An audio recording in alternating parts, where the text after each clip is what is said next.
The story you are about to hear is true. Only the names have been changed to protect the innocent. Fatima Cigarettes, best of all long cigarettes, brings you Dragnet.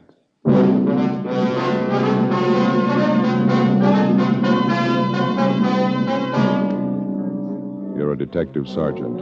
You're assigned to narcotics detail. A band of dope peddlers launches a full-scale operation in your city. Their merchandise, marijuana. Their victims, high school students. Your job, get them. You'll be amazed when you compare Fatima with other long cigarettes. You'll find they now cost the same. But in Fatima, the difference is quality. You see, Fatima is the quality king-size cigarette because it contains the finest Turkish and domestic tobaccos superbly blended. And Fatima is extra mild, with a much different, much better flavor and aroma than any other long cigarette. So compare Fatima yourself. Fatimas now cost the same as other long cigarettes, but your first puff will tell you... Ah, that's different. Yes, in Fatima, the difference is quality. Ask your dealer for Fatima, the quality king-size cigarette. Best of all long cigarettes. Start enjoying Fatima tomorrow.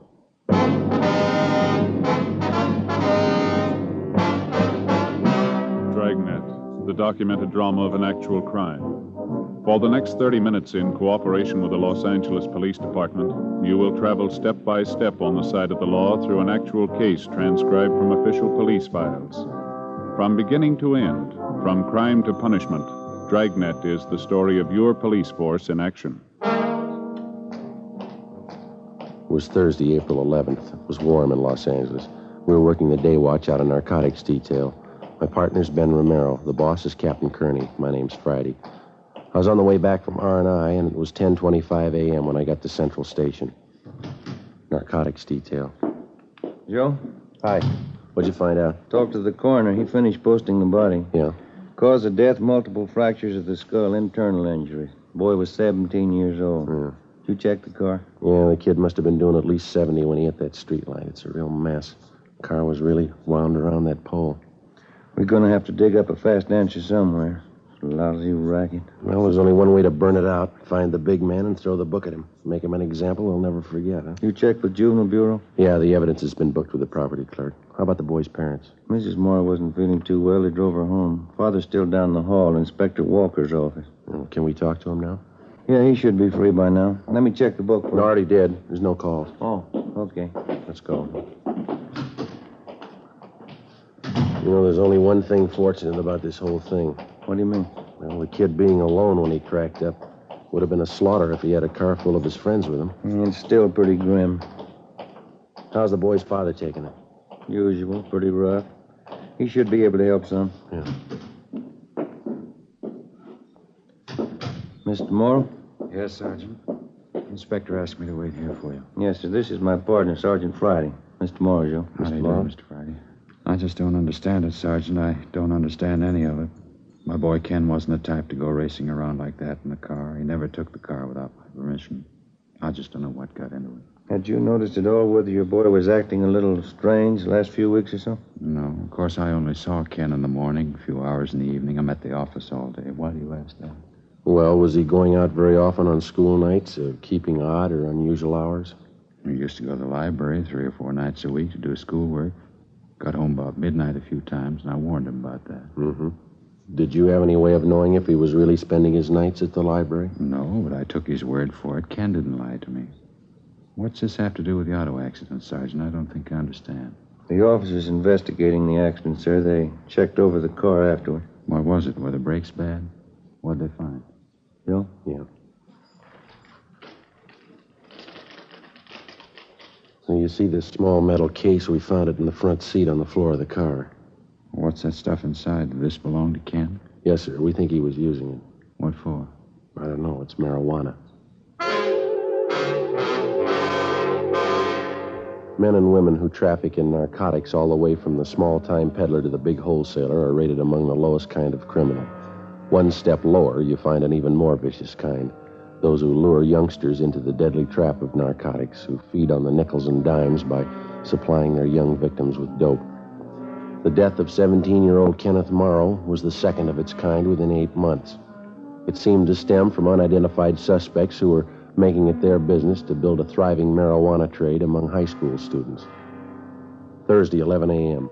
We continued to question the dead boy's father, Thomas Morrow, but he couldn't tell us anything further that might help. Friday, April 12th. We checked with the principal of the high school which the Morrow boy attended. We talked to the boy's teachers and checked his school record. His marks had been above average till about 3 months before, when they began to fall off for no apparent reason. We got a list of most of the boy's friends from his teachers, and we started checking them out.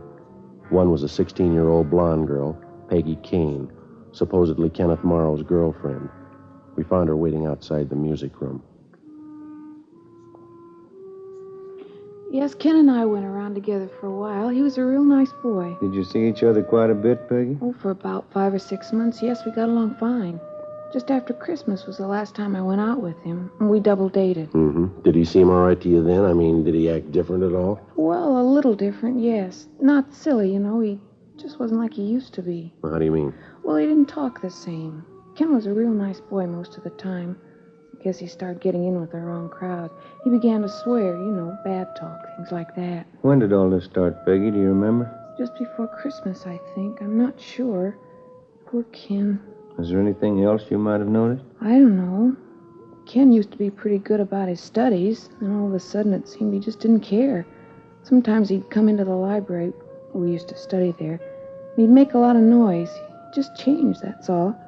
After a while, we didn't see each other there anymore. Well, why was that, Peggy? We just didn't come down. I called his house a couple of times. His folks said he was at the library. I didn't say anything to him. Mm-hmm. Well, did Ken have many friends here at school? Do you know that? Not many, no. I see. Well, those he did have, who would you say was closer to him? Oh, gee, I don't know, Sergeant. There were half a dozen of them. Ken used to be with all of them. No one boy in particular? Well, Bob Lavelle, maybe. I saw Ken in Bob's car a few times. Does Lavelle go to school here? Yes, he's a senior. Ken used to work with Bob down in the cafeteria after school, but he got in a mix-up. He was fired. Bob was fired? No, Ken. Oh. He was rude to one of the ladies down there who does the cooking. Bob still works there. Would he be at the cafeteria now, do you know? Yes, I think so. The fountain's open till about 3:30. And you think that this Bob Lavelle was about the closest friend that Ken had, huh? I think so. The only one I know, anyway. Have you talked to Ken's folks? Yeah, we have. I feel so sorry for him. Oh, gee, I think I have to go now, Sergeant. I have a chemistry class. Just one more question, Peggy. Last time you went out with Ken on this double date, who was the other couple? Do you remember? I don't remember their names. They were some kids I never saw before. Ken knew them. It wasn't much of a date. Mm-hmm. Where did you go? We started for the show, but Ken changed his mind. He wanted to go to the beach and park. He was acting funny, talking all the time, saying silly things. The other boy was the same way. Oh, were they drinking? No, I never saw Ken take a drink. I couldn't smell any liquor on his breath. I don't know. It was such a silly thing. What's that? Well, maybe it's just my imagination, but Ken and this other boy had a real terrible musty smell about them. I kidded them about it, and they said they'd been to a tea party. That's where they got it. They kept talking silly like that all evening. I see. Was the musty smell all over the car or just on the boys? All over. Kind of made me sick, but they didn't seem to mind it. Well, look, I'd like you to think real careful, Peggy. Have you ever come across that musty smell on anybody around the school here? Yes, I have, a couple of times. Makes me sick. What is it? Who did you notice it on, Peggy? Bob Lavelle. Ben and I went back to the principal's office and checked the record on Robert Lavelle. He was 18 years old, and he was scheduled to graduate in June. The registrar told us that there was a good chance that he wouldn't be graduated because his marks had been poor for the better part of the year. They dropped even lower during the present semester. Lavelle had played football the year before and had made third string on the all-city team. He was well liked by his teachers. For the last 2 years, he'd worked part-time at the school soda fountain. We went down to interview him. Nice setup, huh? Yeah. Cafeteria, soda fountain. Wasn't like that in my day. That must be the boy there behind the counter. Oh, yeah. Let's sit down. Mm-hmm. How about that, Joe? What's that? That sign hanging up there. Idiot Special. 5 scoops of ice cream, marshmallow, bananas, chocolate, strawberry flavoring, whipped cream topping, Maraschino cherries, chopped nuts, and onion? No, you're reading over. That's on the hamburger sign there. Oh. Yeah? You want something? Chocolate soda. Could you make it with vanilla ice cream, please? Choc soda with vanilla cream. Are you Bob Lavelle? Yeah, that's right. Police officers, Bob. We'd like to talk to you. Oh. Well, I'm pretty busy right now. Got to clean up. We close in a few minutes. I'll make you soda right away. You say chocolate? Yeah, that's right. Well, we'll make it brief. Did you know Ken Morrow, Bob? Oh, yeah. He used to work here. Did you spend much time with him? Outside of school, I mean? Not much. Went to a couple of shows together. That's about all. I'm kind of rushed now.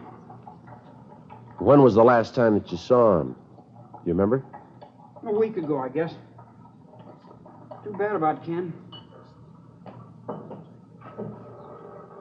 How about the night he was in the accident? Did you see him then? No, I didn't know him too well. He went around with a different crowd. Mm-hmm.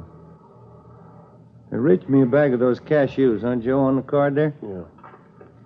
Oh. There you go. Oh, thanks. Want some?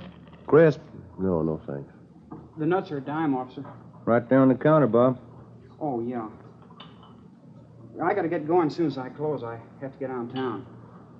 We talked to some of Ken Morrow's friends around the school, Bob. They tell us that he used to drive around in your car with you quite a bit. Just a couple of times around school. And you hadn't been with him for about a week before the accident. That's right. Just what I told you. Mm-hmm.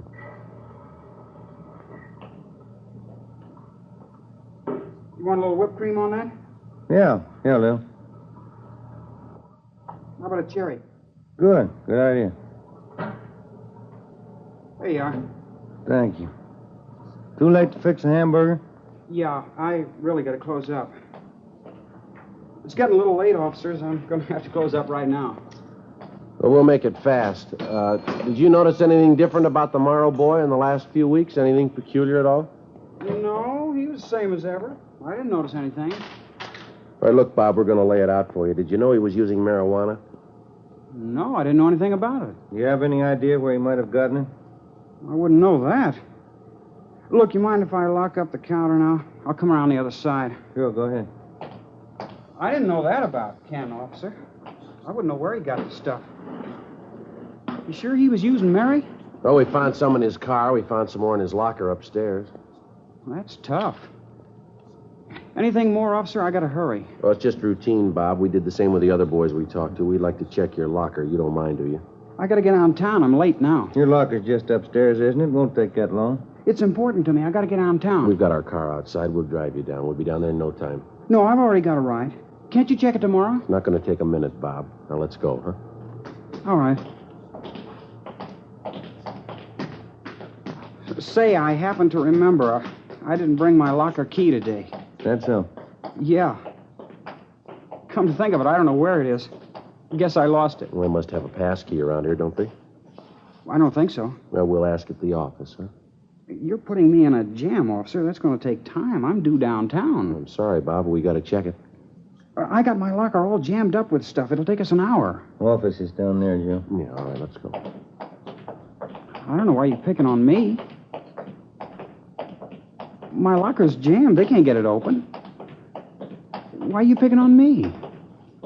Let's ask him here. Go ahead, Bob. Close the door.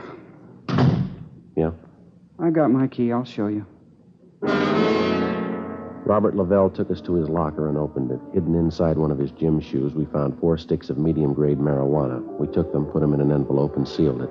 On the way downtown, the boy told us that he'd been buying this stuff for about 6 months and reselling it to some of the students at the high school. Said that he paid 50 cents apiece for the sticks and sold them for 75. He was an occasional user himself. Before we turned him over to the juvenile officers, he told us that a man named Ray Jensen supplied him with the marijuana. Jensen's address was a trailer camp in the southwest part of Los Angeles. We drove out and checked with the operator of the camp. He pointed out Jensen's trailer at the rear of the camp. That one, Joe? The blue and gray one? Yeah, this is good right here. Okay.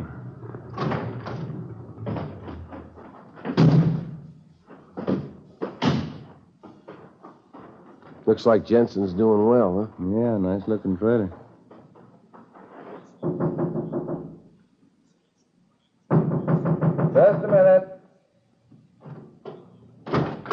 Yeah? Police officers. All right, open it up. Get out of here. Come Get on, out. watch it, Joe. All right, hold it, mister. Get out. Get out. All right, Jensen. That's good, Ben. I'll get him. All right, come on, get out. What's the pitch, huh? Where's your warrant? It's all over the floor, Jensen. Marijuana. Who tipped? One of those lousy kids, huh? Which one? You guess. You know enough of them. You can't tab me for all that. I'm not the big guy. All right, then who is? I don't know. I'm only one of the mules. Where do you get your stuff? The big guy, the big tomato. That's what they call him. Yeah? Big man. Nobody sees him. I don't even know what he looks like. Neither do you. You let us worry about that. Come on. Big tomato. That's what they call him. You won't get him. He's smart. You won't get him in 89 years. Maybe not, but we'll get him.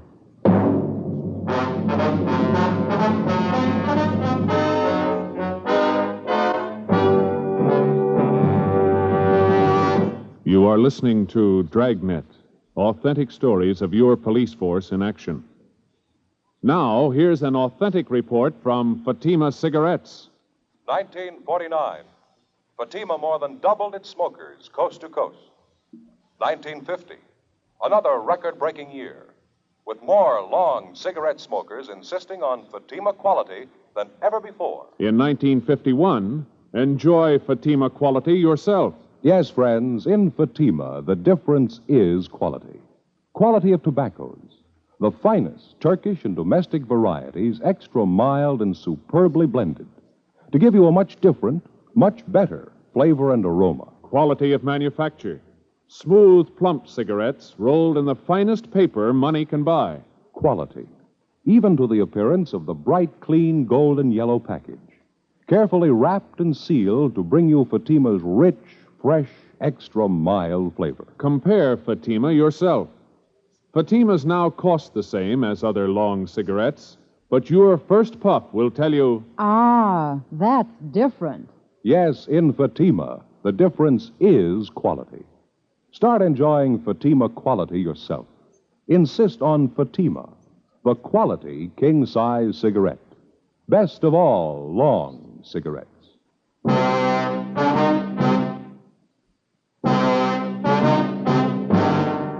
Friday, April the 12th, 7 p.m.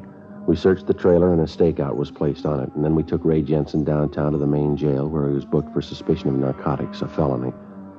The next day, Ben and I went back and questioned him. We got nowhere. The only thing he'd tell us was that the leader of the marijuana ring was unknown to him. The big tomato, that's all he could tell us. We went back and started rechecking leads furnished us by some of the high school boys who'd purchased narcotics from Robert Lavelle. They all ended nowhere. Meantime, the flow of marijuana into the schools and into the hands of the teenage students continued. We'd no sooner choke off one source of supply when two more would turn up. We knew that there was only one real solution: find the gang leader and wipe out the entire supply and distribution setup. We stayed on it. Monday, April 22nd. Ben got a call from one of his informants that he had a lead on the source of marijuana on the east side of town. The informant's name was Willie Breck, a groundskeeper at a golf course near one of the city high schools. We drove out to talk to him. We located Breck by the clubhouse near the first tee. On the tee now, Art Dory, Richmond, Virginia. You remember my partner, don't you, Willie? Joe Friday? Oh, yeah. Hi. How are you, Willie? Kind of busy today. Big tournament. Yeah, quite a crowd you got here. It's a nice turnout. Here you've been having trouble, huh? A lot of Mary in town? Yeah, you think you can help us? Maybe I can. Dirty business, huh? Working high school kids with that stuff. It's real dirty. Any ideas, Willie? Don't know how much of it's true. It's all from the grapevine downtown. The boss is somebody they call the Big Tomato. It's a funny one, huh? Any idea who he is? Couldn't say. He's getting lots of this stuff in, though. Usual feed line over from Mexico. Mm-hmm. What else, Willie? I hear there's more on the way. Don't know when, though. All for high school trade. Guess they figure they got a good business. How'd they getting junk over, do you know? No, but it's getting here. Most any kid can get some over on this side of town. Imagine that. Kids in their teens. Weed hits. Yeah. How about this Big Tomato, Willie? No word at all? This one, pretty thin. Yeah. There's a connection. Lives over on Hauser Boulevard. Got his number here somewhere. It's supposed to be the main connection for this tomato guy. Oh, yeah. There's his address. Third number there. It's a 6. Guy's name is Tony Childs. Is he supposed to handle all the stuff? Most of it, I hear. Gets it all from the Big Tomato. That about it? That's it. Tony Childs. You got the address. Many thanks, Willie. Anything comes up, you'll call, huh? Sure thing. How's the job out here? Better than yours. I sure wouldn't want it. Working every day around joy poppers, mules, mainliners. Well, somebody's got to do it, Willie. Yeah, but not for me, Sergeant. Those dopesters are all lice, selling junk to kids. Guess you met the lowest, huh? No, not yet. We're looking for him.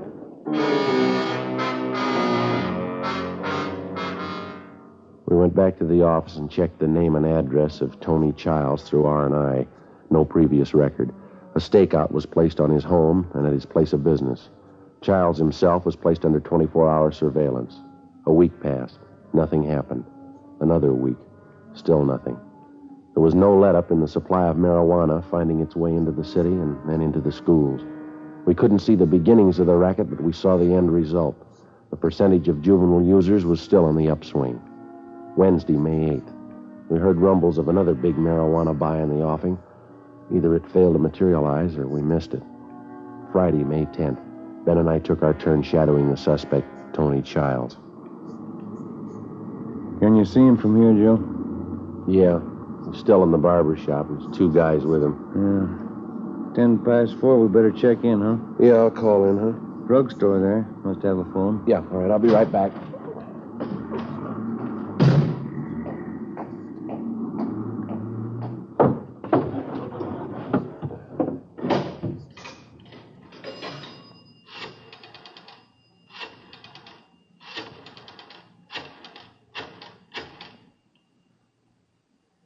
Narcotics, please.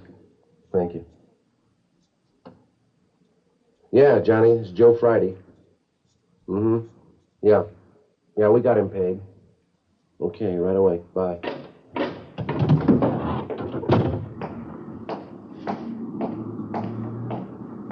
What have you got? Tony Childs. They want him picked up right away. How come? Well, they just raided his place. They found 32 ounces of weed in his room. Supposed to have more on him. Well, let's go. Come on. What do you think? Trouble? Well, don't be surprised.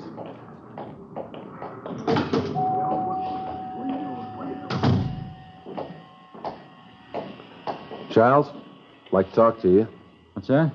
Police officers like to talk to you and your two friends here downtown.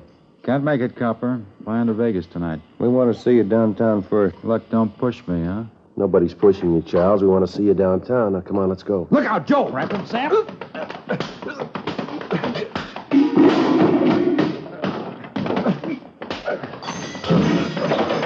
Watch it!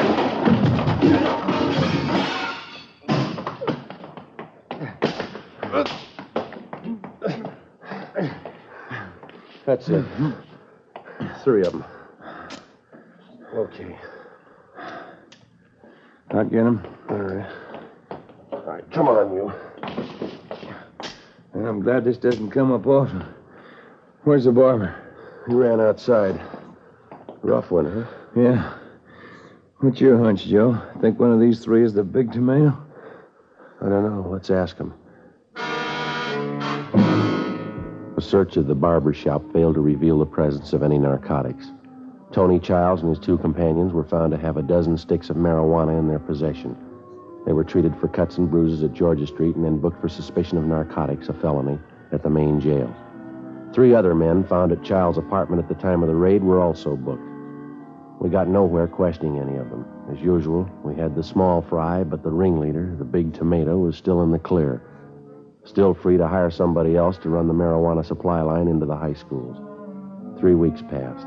Together with Captain Kearney and Sergeant Barr, Ben and I rechecked our earlier leads. We ran down anything that even looked like it might be promising. Nothing panned out. Wednesday, June 5th, 5:30 p.m. We got a call from the main jail. Tony Childs wanted to talk to us. Ben and I went over to see him. Childs? I got something for you. Been playing the stooge long enough. If I'm good enough for jail, so's he. All right, what do you got? There's a big buy coming off. When you get him, tell him how long I've been in here. What kind of a buy? Mary, one of the biggest. It was set up before I got in here. Where's the meat going to be? Bruno Street, down by the train yards. I'll draw you a map. Setup's the same. Car pulls up and honks a couple of times, and an alley down there. Who's handling the buy? A big man. Don't waste any time. When is it? Tonight. went back to the office and met with Sergeants Barr and Jacobson. 8 p.m. Ben and I took up our positions on the stakeout along with the rest of the men. We had a clear view of the exact location where the buy was to be made. We waited. 10 p.m. 11 p.m. No one showed. Midnight came and went. 1:30 a.m. Still no sign. At 18 minutes of 2, we spotted a man carrying a shopping bag emerge from behind a row of freight cars near the end of the rail yard. He made his way across the street to the alley. He stood back in the shadows.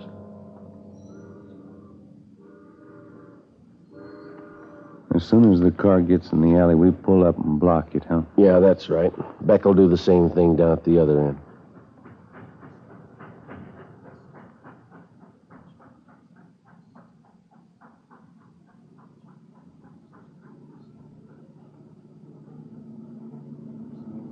Headlights coming in the alley. Wait a minute.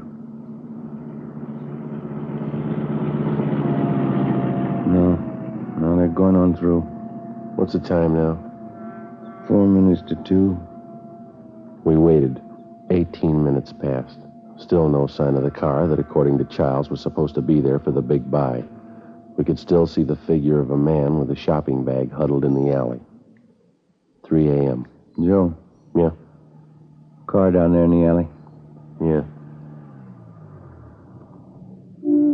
That's it. You want to start up? Yep. Just enough to block the alley. Uh-huh. That's good. All right, come on, let's go. Come on. All right, kill your engine and get out of the car. Joe, look out! They can't go far. Come on. All right, let's get them out of there. Yeah. Come on. There's 3 of them. Yeah. Here's the guy with the shopping bag. All right, I got him. Crash knocked them cold. Yeah. That's one. Easy there. Yeah. Pull right over there, will you? That's it. Get his coat off of that. I got it. Okay. That's it. That's it. All 3 of them. Yeah. Hey, look at this, Joe. Found one of them in this guy's hand. Tin can, huh? Mm-hmm. Full of marijuana. Did you look at the labels on those cans? Yeah. Fancy solid packed tomatoes. There he is, the big tomato. The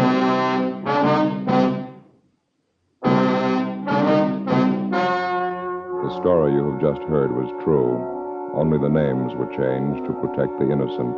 On October 3rd, trial was held in Superior Court, Department 89, City and County of Los Angeles, State of California. In a moment, the results of that trial. Now, here is our star, Jack Webb. Thank you. Friends, if you're a long cigarette smoker like I am, remember, in Fatima, the difference is quality. Now, believe me, this difference is mighty important. So important that you'll always remember the first pack of Fatimas that you buy. Fatima's fast-growing popularity backs me up on that. But look, you can prove it to yourself by getting a pack of Fatimas tomorrow. You'll find that they now cost the same as other long cigarettes, and your first pack will convince you to go right on smoking them. Join me and the new thousands who enjoy Fatima's extra mildness, Fatima's rich, better flavor and aroma. You'll discover what all we Fatima smokers know. In Fatima, the difference is quality.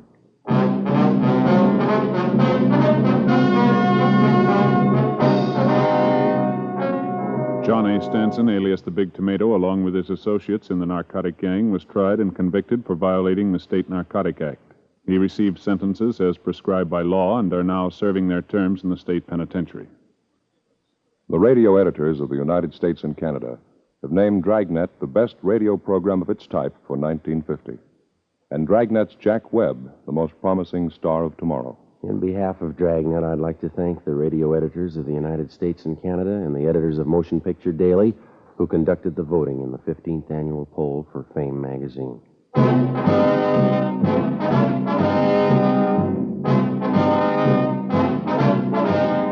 You have just heard Dragnet, a series of authentic cases from official files. Technical advice comes from the Office of Chief of Police W.H. Parker, Los Angeles Police Department. Fatima Cigarettes, best of all long cigarettes, has brought you Dragnet, portions transcribed from Los Angeles. Later, hear Spellbound with Joseph Cotton on Screen Directors on NBC.